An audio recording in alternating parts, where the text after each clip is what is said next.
नमस्कार दोस्तों। और आज हम बात करेंगे जियोग्राफी के बारे में और उसकी क्लास महाद्वीपीय महासागरों का विस्थापन, है ना। हम कहाँ तक बात कर रहे थे? महाद्वीपीय महासागर का विस्थापन, यानी कि किस प्रकार महाद्वीपीय और महासागर का विस्थापन विस्तार हो रहा है आज भी। जैसे पृथ्वी के हमने रूप देखा था, पृथ्वी का रूप पहले एक अलग था और आज के नजरिए में हमें पृथ्वी का रूप अलग दिखता है। और इसी के संबंधित कुछ सिद्धांत है जिसके बारे में हम अध्ययन करते हैं। एक तो धारा सिद्धांत है ना। और इस प्रकार के काफ़ी और भी सिद्धांत है, जो प्लेट विवर्तन की सिद्धांत है।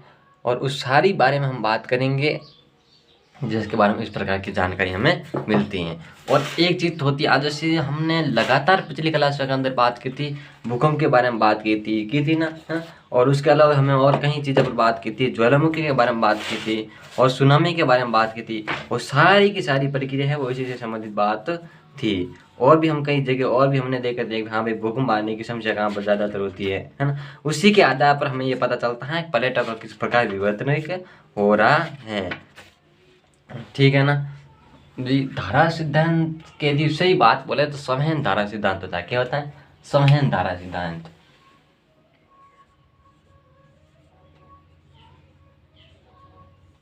संवहन धारा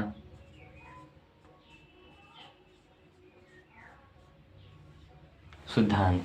अब संवहन धारा क्या होते हैं इसके बारे में हम डिटेल से जानकारी देखते हैं।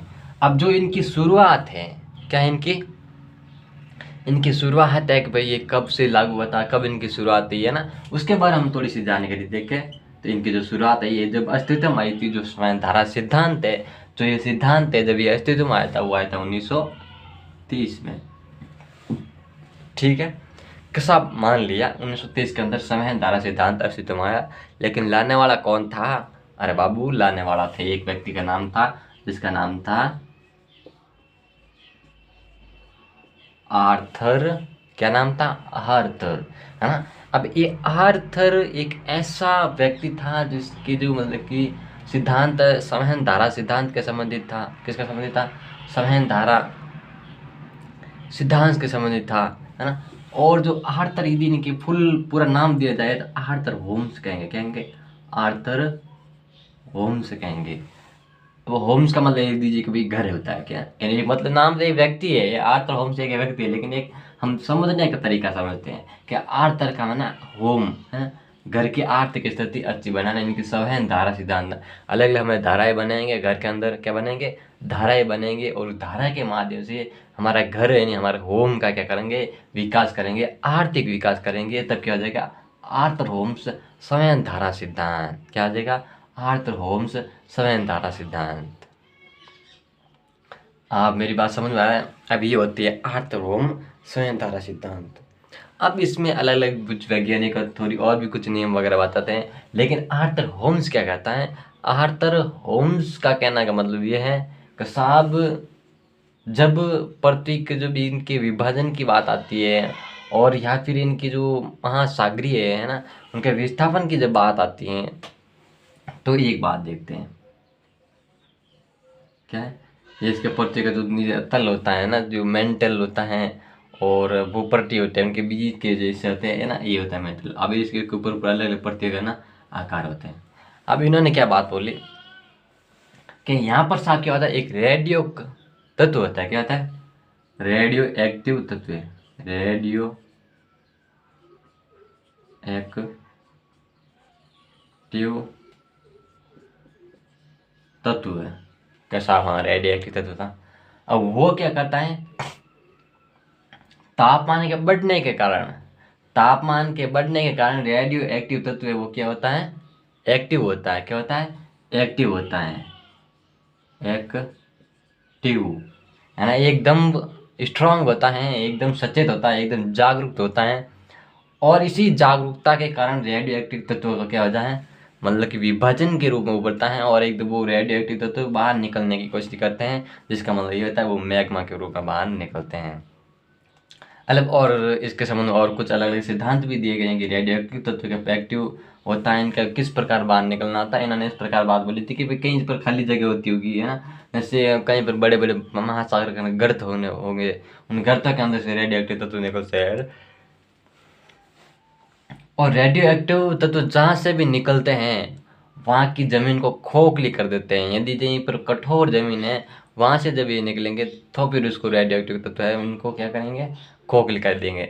और जब रेडियो एक्टिव तत्व निकलने की कोशिश करते हैं, जो हमारे प्लेटें होती हैं, क्या होती हैं, प्लेटें होती हैं, उनका क्या होता है, एकदम इस प्रकार विलना महसूस होता है, एक विभाजन के रूप में महसूस होता है।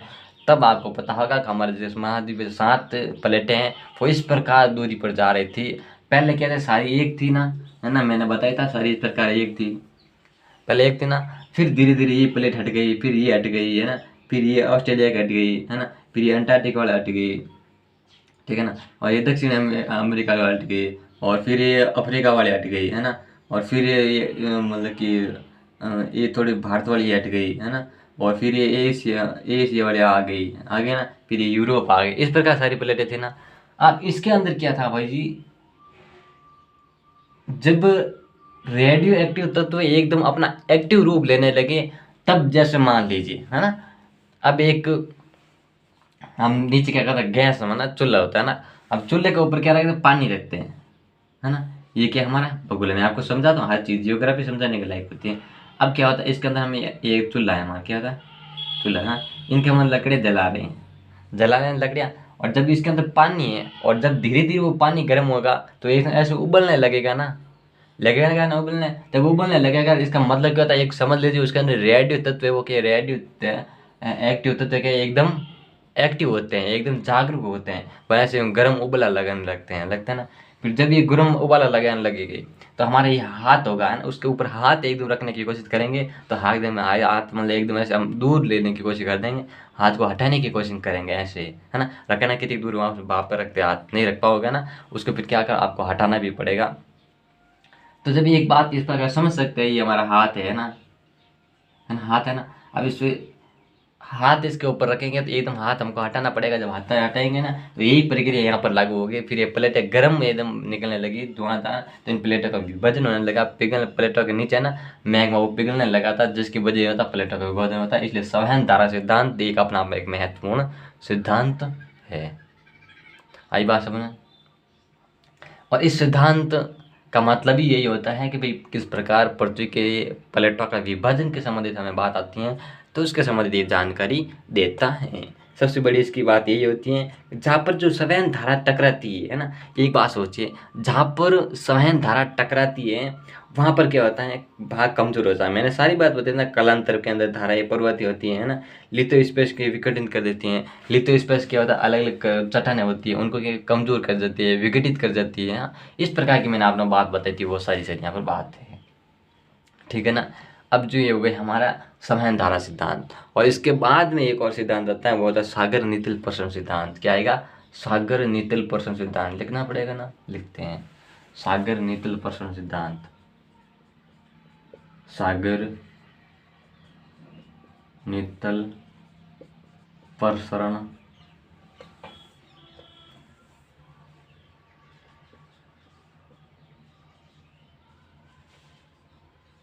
सिद्धांत,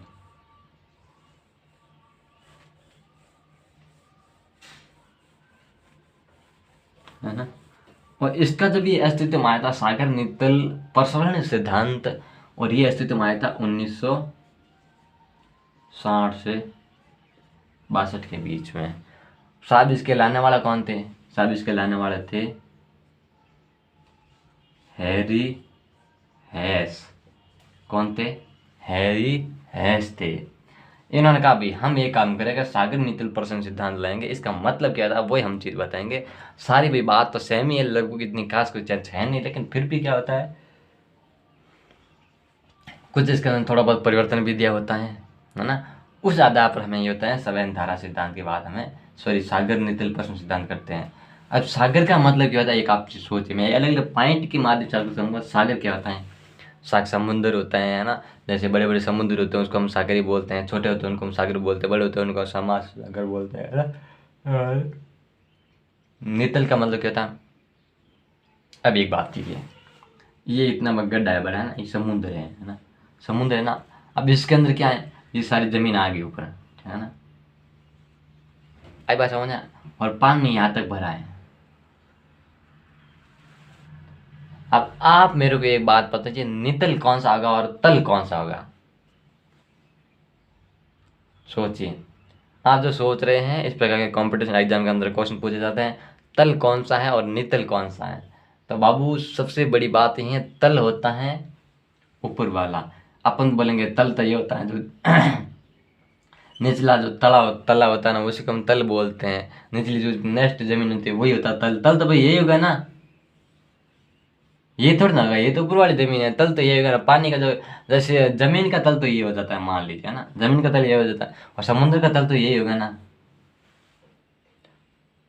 लेकिन एक बात आपने नोटिस की होगी कि भाई कई बार क्या देख लीजिए कि वहाँ का जब जैसे कोई पर्वत है ना, कोई हिमालय है, और कहीं पर कोई पहाड़ी है, कोई जमीन है, कोई पठार है, जब उनकी दूरी नापी जाती है तब क्या बोलते हैं कि समुद्र तल से लेकर मतलब कि 500 मीटर ऊंचाई है। कितनी है? समुद्र तल से लेकर 500 मीटर ऊंचाई है। लेकिन अब तल कौन सा है? अपन तो यही कहेंगे यहाँ से ऊंची साहब इतनी, इसकी इतनी है। ना बाबू, ऐसा नहीं होगा। क्यों? क्योंकि समुद्र की अंदर की गहराई हम जगह जगह पर नाप नहीं सकते, लेकिन जो पानी का स्तर है ना, वो सबके स्तर पर बराबर होता है। तो इसका तल हम ये मानेंगे। कौन सा मानेंगे? तल ये मानेंगे, ना कि ये बहुत गलत चीज़ होती हैं, आपको समझ में नहीं आई होगी। लेकिन हाल ही अब पता चल गया कि तल कौन सा होता है और नितल कौन सा होगा। अब जो निचले वाला होगा वो होगा नीतल, और ऊपर वाला होगा क्या होगा? तल होगा। निचला वाला क्या होगा? नीतल होगा। ऊपर वाला क्या होगा? तल होगा। अब ये चीज़ नहीं बोलेंगे ना, कभी नहीं बोलेंगे ना। ठीक है, आगे चलते हैं। अब क्या होता है कि साहब सागर नितल क्या है? जो सागर है ना, ये जो सागर है इतना बड़ा, है ना, क्या है? सागर है। और सागर का जो ये निचला तला है, क्या निचला तल है, इस से प्रसरण यानी कि इनके विभाजन के संबंधित है, कुछ मैग्मा के बाहर निकल से संबंधित है, किस प्रकार निकलते हैं, किस प्रकार की बातें है, उसके बारे में जानकारी दे दी। ठीक है ना? एक साहब एक कोई जगह लीजिए, एक कटक होता है ना, महासागर का एक कटक होता है, और कटक के चारों ओर एक बराबर स्थान पर मैग्मा निकलने की संभावना होती है। कटक के चारों ओर मैग्मा निकलने की संभावना होती है। और कटक के दोनों साइड, पूर्व पश्चिम में कटक के दोनों साइड जो इनकी चट्टानें होती है ना, वो बराबर होती हैं, सेम होती हैं उनकी चट्टानें। ठीक है? और फिर इसकी जो घनत्व है चट्टानों का ना, जो महासागर होते हैं, महासागरों का जो नितल का जो घनत्व होता है, नितल की चट्टानों का घनत्व होता है, वो समुद्र की चट्टानों की तल से कितना होता है? अधिक होता है। ये बात आपको समझ में आ गई होगी। और हम इसके आगे बात करते हैं, तो और भी इन्होंने इस प्रकार की बातें की थी कि भाई अब जब मैग्मा यहाँ से गलने लगेगा ना, तो इन्होंने बात बोली थी किस प्रकार पृथ्वी का मतलब कि विकास होता है, पृथ्वी के स्थान का विकास होता है। तो उन्होंने ये बात बोली थी कि भाई जी ये मैग्मा निकलता ना। अब इसके अंदर क्या होता है, एक जगह होती है, खाली जगह होती है। मान लीजिए ये इनका जो हॉल है, समुद्र का हॉल है ना, जगह जगह समुद्र के तो हॉल होते हैं। अब इस हॉल में से क्या करेंगे, मैग्मा गलता हुआ बाहर निकलेगा ना। और जब ये मैग्मा बाहर निकलेगा तो क्या बन जाएगा? लावा बनेगा। महासागर के अंदर ही, ऊपर ना आता है, अंदर ही आता है बाबू। जब ये सब बाहर रहता है तो यहाँ पर क्या सारा जमेगा ना। और जब इस प्रकार ये मतलब कि लावा ऊपर आके जमेगा तो वो क्या, सॉरी, मैग्मा ऊपर आके जमा क्या बन जाएगा? लावा बन जाएगा। और इसी लावा से विभिन्न प्रकार की चट्टानों का निर्माण होता है। तो इन्होंने इस बात को साबित किया कि जो आज पृथ्वी के विकास के संबंधित हम बात कर रहे हैं, है ना, हम बात क्या कर रहे थे, पृथ्वी के जो महाद्वीप है उनका विस्तार की बात करते हैं, और इसके किस प्रकार उनका बढ़ने की बात करते हैं कि साहब उनके बढ़ने का एक स्रोत ये भी है, सागर नितल प्रसरण सिद्धांत। तो आपको इतना लंबा तो आपसे पूछेंगे नहीं, और आपसे केवल इतना ही पूछेंगे भाई जो सागर नितल सिद्धांत है वो किसने दिया था और कब दिया था। इसके अंदर विशेष तो कोई बात नहीं कि जो कंपटीशन एग्जाम जो निचले स्तर के होते हैं उनके अंदर जो लिखने की जो प्रक्रिया नहीं होती, जहाँ पर वहाँ पर कोई टिक लगाना होता है ना, वहाँ पर तो इस प्रकार विस्तार से कोई पूछता नहीं है। और जो हमारे जो टिक लगाने होते हैं ऐसे फर्क पड़ जाएंगे, सागर नितल सिद्धांत से क्या संबंध है, या बोलेंगे वो समुद्र की जो जगह होती है, जो मैग्मा लावा होता है वो जम जाता है, और भी कुछ इसकी मैंने बताई उसी में से उदाहरण दे देंगे। और एक अलग दे देंगे अभी, सागर नितल सिद्धांत का संबंध प्लेट विवर्तनिक से, प्लेटों के विभाजन से है। तो प्लेटों के विभाजन से मतलब कि प्लेटों के विभाजन से नहीं है, ये बात ध्यान रखनी है आपको, है ना। क्वेश्चन इसी प्रकार के पूछेंगे, कोई बार इस प्रकार नहीं आएंगे। जियोग्राफी एक very very most and important है हमारे जीवन का भविष्य बनाने के लिए और विभिन्न प्रकार की क्लासों का निर्माण मतलब कि पढ़ने के लिए। आई बात समझ में। और एक हम बात करते हैं आगे से सिद्धांत मतलब कि सागर नीति सिद्धांत प्रश्न हो गया। और इसके आगे एक और आता है प्लेट विवर्तनिक आता है। क्या आता है? प्लेट विवर्तनिक आता है। प्लेट विवर्तनिक सिद्धांत। क्या है? सिद्धांत। प्लेट विवर्तनिक सिद्धांत के संबंधित जब बात आती है तो वही प्लेट विवर्तनिक सिद्धांत का जब निर्माण की बात करते हैं तो इसकी भी वही प्रक्रिया है ना, 1967 के अंदर है। कितनी है? प्लेट विवर्तनिक सिद्धांत की जो प्रक्रिया 1967 के अंदर है ना। और इसके जो कलाकार मतलब कि इसके जो कलाकार के मतलब कि जो वैज्ञानिक थे है ना, वो कौन से थे? मैकेंजी। क्या थे? मैकेंजी। और क्या थे? मार्गव। ठीक है ना। और एक और कौन थे? पारकर। कौन थे? पारकर। ये सही तक दिख रहा नहीं होगा तो पारकर यहाँ पर लिख देते हैं। पारकर है ना। इस प्रकार के हमें जो कलाकार देखने को मिलते हैं, है ना। मार्गर हो गई और मॉर्गर, है ना। अब इसमें क्या होता है, इन्होंने अपने प्लेट विवर्तनिक सिद्धांत का अपना कुछ विचार रखे से उस माध्यम से उन्होंने बात की थी कि किस प्रकार प्लेट विवर्तनिक सिद्धांत जो होते हैं, है ना, उसके बारे में उन्होंने अपना अपना मत दिया था।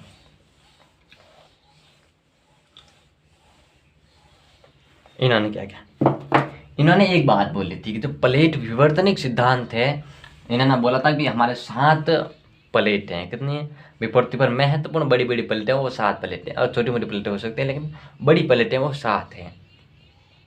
कौन सी 7 प्लेटें? कि साहब अंटार्कटिका प्लेट है, उत्तरी अमेरिका प्लेट है, और दक्षिण अमेरिका प्लेट है, और इंडो एशियन मतलब इंडो यूरेशियन प्लेट है, और अफ्रीकन प्लेट है ना।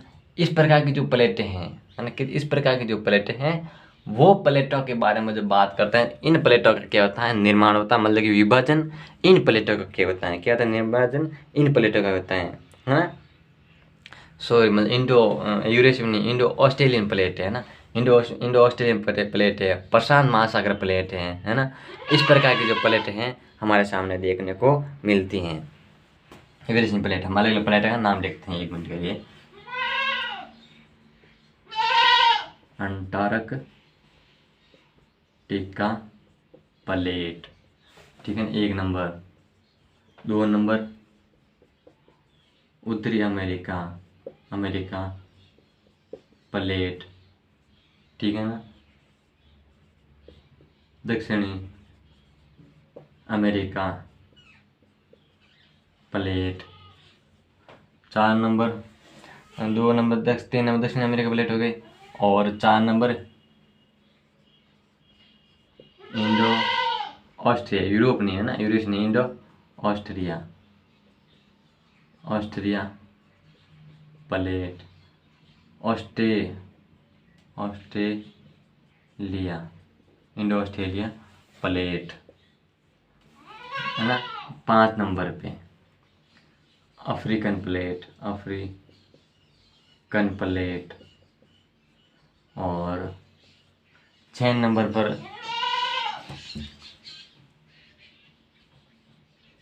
यूरेशियन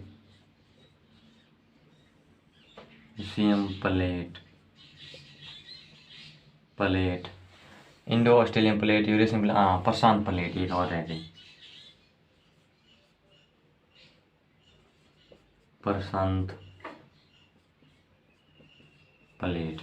इस प्रकार की प्लेटें हैं, है ना। अब जब कर्म वही करेंगे तो अंटार्कटिका प्लेट ये हो जाएगी, उत्तरी अमेरिका प्लेट ये हो जाएगी, दक्षिण अमेरिका ये हो जाएगी, और फिर प्रशांत प्लेट इनको 3 नंबर पर लगा लेना। कितने नंबर पर? 3 नंबर पर लगा लेना, और फिर ये वापस 4 नंबर हो जाएगी। फिर क्या हो जाएगी, अफ्रीकन प्लेट हो जाएगी, फिर 7 नंबर पे यूरेशियन प्लेट हो जाएगी, है ना। ये हो गया 3 नंबर प्रशांत, और फिर इंडोनेशिया 4 नंबर पे, है ना 3 नंबर पे ये है, ठीक है ना। और ये कितने पे हो जाएगा, इसको हम लगा देंगे 4 नंबर पे, और इसको लगा देंगे फिर 5, 6 और 7। इस प्रकार की जो हमारी क्रमवारी प्लेट होगी, है ना। अमेरिका प्लेट होगी, है ना, अंटार्कटिका प्लेट होगी, उत्तरी अमेरिका प्लेट होगी, दक्षिण अमेरिका प्लेट होगी, प्रशांत प्लेट होगी, इंडो ऑस्ट्रेलियन प्लेट होगी, है ना, और फिर अफ्रीकन प्लेट होगी, फिर यूरेशियन प्लेट होगी। इस प्रकार की हमारी सारी प्लेटें होगी। और अब इस प्लेटों के अंदर क्या है, कौन कौन सी जगह आती है। अंटार्कटिक प्लेट का मतलब ये होता है अंटार्कटिका जो आसपास का क्षेत्र इसके अंदर आता है। और उत्तरी अमेरिका प्लेट का मतलब ये होता है उत्तरी अमेरिका और पश्चिम, जो मतलब कि पश्चिमी अटलांटिक महासागर होता है ना, उसकी जो पश्चिमी अटलांटिक महासागर का क्षेत्र आता है। और दक्षिण अमेरिका महाद्वीप है, और इसका जो पश्चिमी अटलांटिक महासागर है वो हिस्सा आता है। और इंडो ऑस्ट्रेलियन प्लेट के अंदर क्या होता है, इंडियन प्लेट और ऑस्ट्रेलियन जो प्लेट है वो संपूर्ण प्लेट है जो इसके अंदर आती है ना। कुछ हिंद महासागर जैसे होते हैं, इनका भी कुछ हिस्सा हमको शामिल होता है ना। अरबी की खाड़ी वगैरह, बंगाल की खाड़ी, श्रीलंका वगैरह सब इसके अंदर शामिल होते हैं। फिर अफ्रीकन प्लेट, अफ्रीका महाद्वीप का पूरा का पूरा हिस्सा है वो इसके अंदर आता है। और कुछ अंटार्कटिका का जो मतलब कि पूर्वी जो हिस्सा है इसके अंदर भी अफ्रीकन प्लेट के अंदर आ जाता है। और यूरेशियन प्लेट जो यूरोप वगैरह और एशिया के संपूर्ण प्लेट हैं। यूरेशियन मतलब ये होता है, यू का मतलब होता है यूरोप, और यूरेशिया, एशिया का मतलब होता है यूरोप और एशिया दोनों की प्लेट मिलाकर होते हैं यूरेशियन प्लेट, है ना, उनका हिस्सा आता है। प्रशांत प्लेट है ना, प्रशांत महासागर होता है, उनकी जो प्लेट होती है एक उस प्रशांत महासागर प्लेट महत्वपूर्ण, एक प्रशांत महासागर प्लेट है वही एक ऐसी प्लेट है जो केवल समुद्र के अंदर है, महासागर के अंदर स्थानांतरित है। बाकी कहीं पर भी ऐसी प्लेट, कोई भी ऐसी इनमें से कोई भी ऐसी प्लेट नहीं है जो ओनली फॉर महाद्वीप में है या फिर ओनली फॉर महासागर में है। ओनली फॉर प्रशांत महासागर प्लेट है, वो केवल महासागर के संबंधित है, महासागर में है। इसलिए हमारे कॉम्पिटिशन एग्जाम के अंदर क्वेश्चन निकलते हैं तो वो ओनली फॉर इसके संबंधित ज़्यादातर निकलने के चांस रहते हैं कि भाई प्रशांत महासागर प्लेट के संबंधित आपका क्या विचार है ना, राय क्या है, उसके बारे में हमें दीजिए, उनके गरे वगैरह दीजिए। और जब भूकंप के पूछते हैं तो वो भी इसके अंदर पूछेगा, ज्वालामुखी पूछते हैं तो भी इसके संबंधित पूछ सकते हैं, कोई द्वीप वगैरह टापू वगैरह पूछे तो भी इसके संबंधित पूछ सकते हैं। और जब भी गर्म तारा है ना, ठंडी तारा चलती है तो भी इसके संबंधित पूछ सकते हैं। और इसके संबंधित जो महाद्वीप वगैरह वो देश आते हैं उसके बारे में पूछ सकते हैं, क्योंकि प्रशांत महासागर एक महत्वपूर्ण और सबसे बड़ा महासागर है और शांत महासागर है ना। इसकी बहुत बड़ी, लगभग बहुत बड़ी विशेषता इसकी रही है, उपलब्धि भी इसकी बहुत बड़ी विशेषता है। इस कारण इससे संबंधित मेरे को लगता है ज़्यादातर क्वेश्चन निकलते हैं। ठीक है साहब, हमें यह बात मंजूर है। अब हम बात कर रहे थे प्लेट विवर्तन की बात कर रहे, इसका मतलब हमने समझा नहीं था, मेरे भाई डायरेक्ट बीच के अंदर इसके अंदर आ गया था। अब इसके बारे में आपको बताता हूँ क्या होता है। प्लेट विवर्तन सिद्धांत का मतलब ये होता है, दो प्लेट होती है ना, एक तो मान लीजिए ये अफ्रीकन प्लेट, ठीक है ना, फिर ये इंडोनेशियन प्लेट, हाँ, इसके अंदर ऑस्ट्रेलियन प्लेट शामिल है ना। इसके अंदर कुछ ऑस्ट्रेलिया इधर आ जाता है ना नीचे, और ये समुद्र वगैरह आता है, समुद्र वगैरह सब इसके अंदर शामिल हो जाता है। अब क्या होता है, ये प्लेटें भाई साहब जी दो प्रकार की प्लेट है। एक तो ऑस्ट्रेलियन प्लेट, आपको पता है ऑस्ट्रेलियन प्लेट जो भारत के संबंधित जो जुड़ी हुई प्लेट है। अब उसके संबंधित क्या होता है, जब ये प्लेटें क्या करेंगे, एक दूसरे से दूर जाएंगे, क्या करेंगे, एक दूसरे से दूर हटेगी, ये उधर जाएगी और एक ये इधर जाएगी, तो क्या हो रहा, विवर्तनिक हो रहा है, एक स्थान से दूसरे स्थान पर जा रही है। या फिर ये दोनों प्लेटें आपस में टकराएगी, भिड़ेगी, तब क्या होगा, विवर्तनिक होता है, होगा ना। जब एक प्लेट दूसरी प्लेट के ऊपर चढ़ती है तो महाद्वीपीय का निर्माण होता है, नहीं हिमालय जैसे पर्वतों का निर्माण होता है, ठीक है। और इस प्रकार एक दूसरे खींचती है, दूर जाती है, तो क्या होता है, बड़े बड़े गड्ढों का निर्माण होता है, गर्तों का निर्माण होता है, महासागरों का निर्माण होता है, महाद्वीप मतलब कि सागरों का निर्माण होता है, नदियों का निर्माण होता है, झीलों का निर्माण होता है। मेरी बात समझ रहे हैं, इस प्रकार की सारी प्रक्रिया हमें देखने को मिलती हैं। तो इसी प्रकार इन्होंने जो कलाकार थे, मैकेंजी थे, है ना, मॉर्गव थे और पार्कर थे, उन्होंने इस बात को साबित किया था भाई हाँ के जो प्लेटें होती है उनका विवर्तन यानी प्लेटों का विभाजन होता है, प्लेटें एक स्थान पर स्थानांतरित नहीं रहते हैं। और इन्होंने एक बात बोली थी कि मेंटल है, ये कहना क्या है, मेंटल, दिमाग से मेंटल नहीं, इधर मेंटल लगे, क्या है, मेंटल है। और यही मेंटल की जब बात आती है ना, मेंटल, अब इसके अंदर क्या होता है, जब ये मेंटल हमारे प्रति का 3 भाग मैंने बताया था, एक तो बताया था मैंने हमें ऊपर कट्टी, और एक बताया था मेंटल, और निचले बताया था क्रस्ट, है ना। एक मैंने इस बारे में बात की, एक थी सियाल सीमा नेफिल, है ना। अब इसके अंदर इन्होंने क्या बात बोली थी कि भाई जो मैकेंजी मॉर्गो पार्कर है, मैकेंजी मॉर्गो पार्कर ने ये बात बोली थी कि भाई जो हमारे मेंटल प्लेट हैं इसके अंदर मैग्नीशियम, एल्यूमिनियम और सिलिका, है ना, मतलब सिलिका, एल्यूमिनियम, मैग्नीशियम है, तीनों जो प्रकार की जो गैसें वगैरह होती हैं वो इसके अंदर समाहित होती हैं। और जब इस प्लेट के अंदर इस प्रकार की समाई होती है, जो ये सीमा होती है, क्या होती है, सीमा होती है, मेंटल का ऊपरी हिस्सा होता है, ये क्या होता है, इसके ऊपरी प्लेट होती है, वो प्लेट क्या करती है, इधर उधर हिलती रहती है। क्या करती है, इस प्रकार हिलती रहती है प्लेट।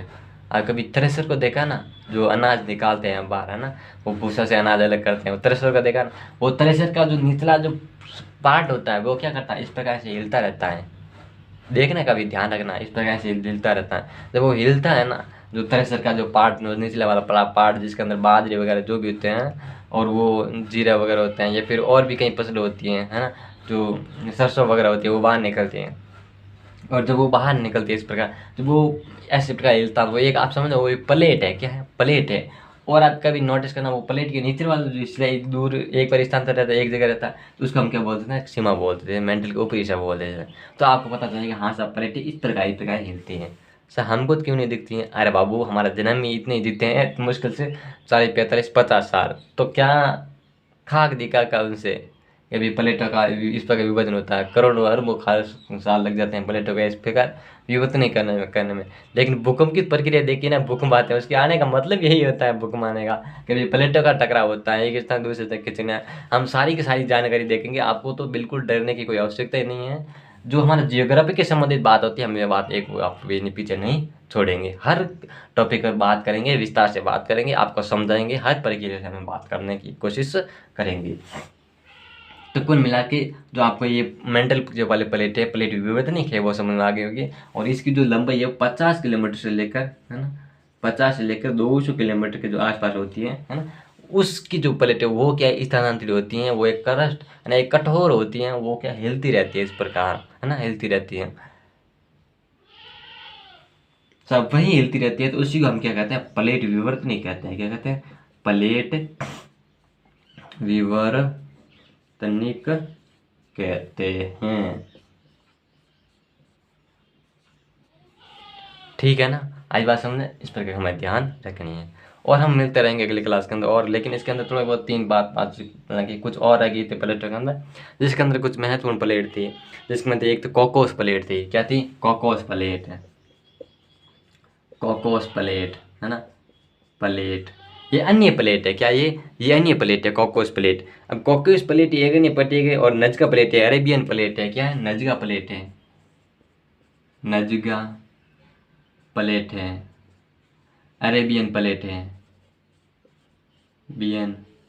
अरेबियन प्लेट है ना, क्या है, अरेबियन प्लेट है। इस प्रकार की जो प्लेटें हैं, कॉकोस प्लेट हैं, नजका प्लेट हैं, अबेरियन प्लेट है, अरेबियन प्लेट हैं, और भी कुछ इस प्रकार प्लेट हैं, है ना, क्या है, इस प्रकार की प्लेटें हैं जो क्या होती हैं, अपने स्थान से जगह स्थानित करते हैं। फिलीपीन प्लेट है, क्या है, फिलीपीन प्लेट है, फिलीपीन प्लेट है, फिलीपीन प्लेट है।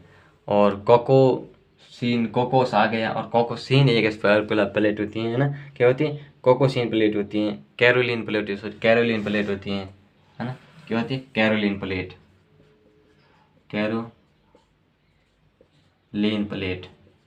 कैरोलिन प्लेट होती है ना, क्या होती है, कैरोलिन प्लेट होती है। और इसके अलावा प्लेट होती है, फ्यूजी प्लेट होती है, जुआन डी फूका प्लेट होती है, फ्यूजी, क्या होते हैं,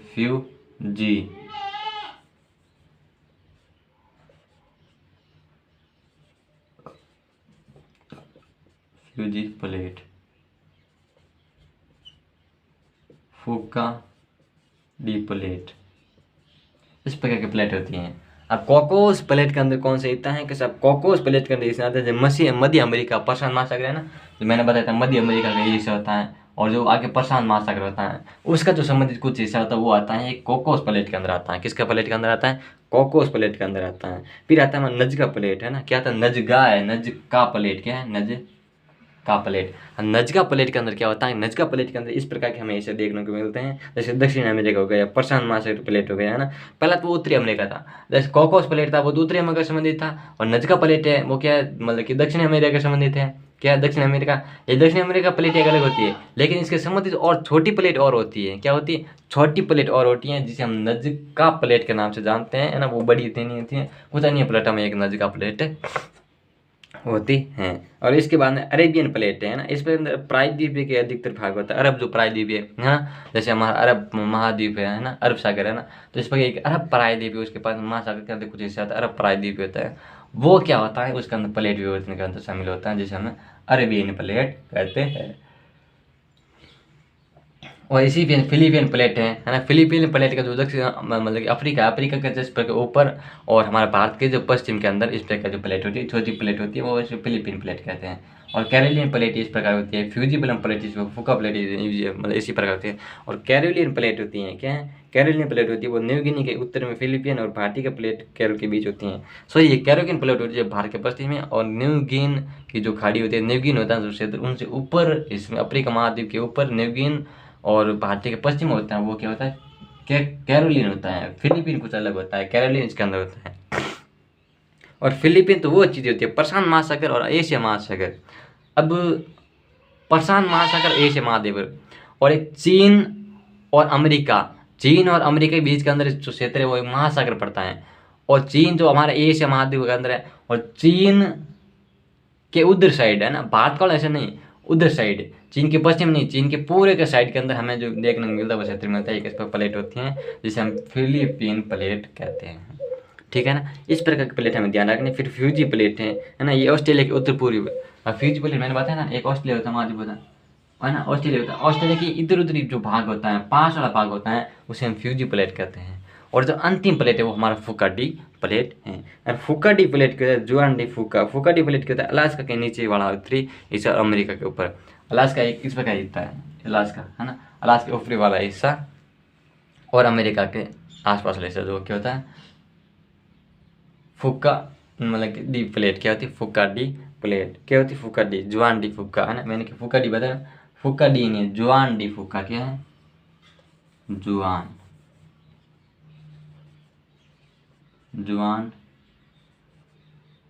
डी फुका, ठीक है ना, ध्यान रखना। अब जुआन डी फुका इस प्रकार जो प्लेट है, सारी हम प्लेटों के बारे में बात की थी, और मिलेंगे अगली क्लास के अंदर, और लगातार हम बात करेंगे प्लेटों के बारे में, है ना। महाद्वीप महासागर किस प्रकार का विस्थापन होता है, विस्तार होता है, एक दो क्लास और लगेगी। फिर इसके बाद अलग क्लास मतलब कि और भी स्थानांतर प्लेट जमीन के बारे में बात आएगी, उसके बारे में हम डिटेल से जानकारी करेंगे। और फिर बारिश का मौसम किस प्रकार होता है, बारिश आने की संभावना किस प्रकार होती है, मौसम विज्ञान जब मौसम विभाग होता है उनको किस प्रकार पता चलता है कि हाँ भी बारिश आने वाली है, उसके बारे में बात करेंगे हम अगली क्लासों के अंदर लगातार। जब तक के लिए हमारे क्लासों के साथ बनते रहे लगातार, है ना। विभिन्न क्लासों को एक आप साथ में देखते रहिए, जितने भी क्लास आती है रोजाना की, मैं ज़्यादा क्लासें बनाता नहीं हूँ, ये क्लास भी अपलोड करता हूँ। इसका मतलब यही होता है कि आप लगातार क्लासें देख सकते हैं, क्योंकि इतनी भी लगातार 2-3 क्लासेस आप साथ में नहीं देख सकते, और टाइम लगेगा हमारी क्लास को, लगभग साल 1.5-2 साल भी लग सकते हैं, लेकिन कोर्स कंप्लीट करा देंगे, आपको डरने की आवश्यकता नहीं है। विश्व भारत राजस्थान क्या है, विश्व भारत राजस्थान का जो ज्योग्राफी है वो सारी हम कंप्लीट करा देंगे, आपको बिल्कुल डरने की आवश्यकता नहीं है, ना टेंशन, बिंदास एकदम निसंचय होकर रहिए। आपका जो कोर्स है कंप्लीट करना है कि हमारी जिम्मेदारी है। थैंक यू वेरी मच, पढ़ते रहिए, धन्यवाद, बहुत बहुत धन्यवाद।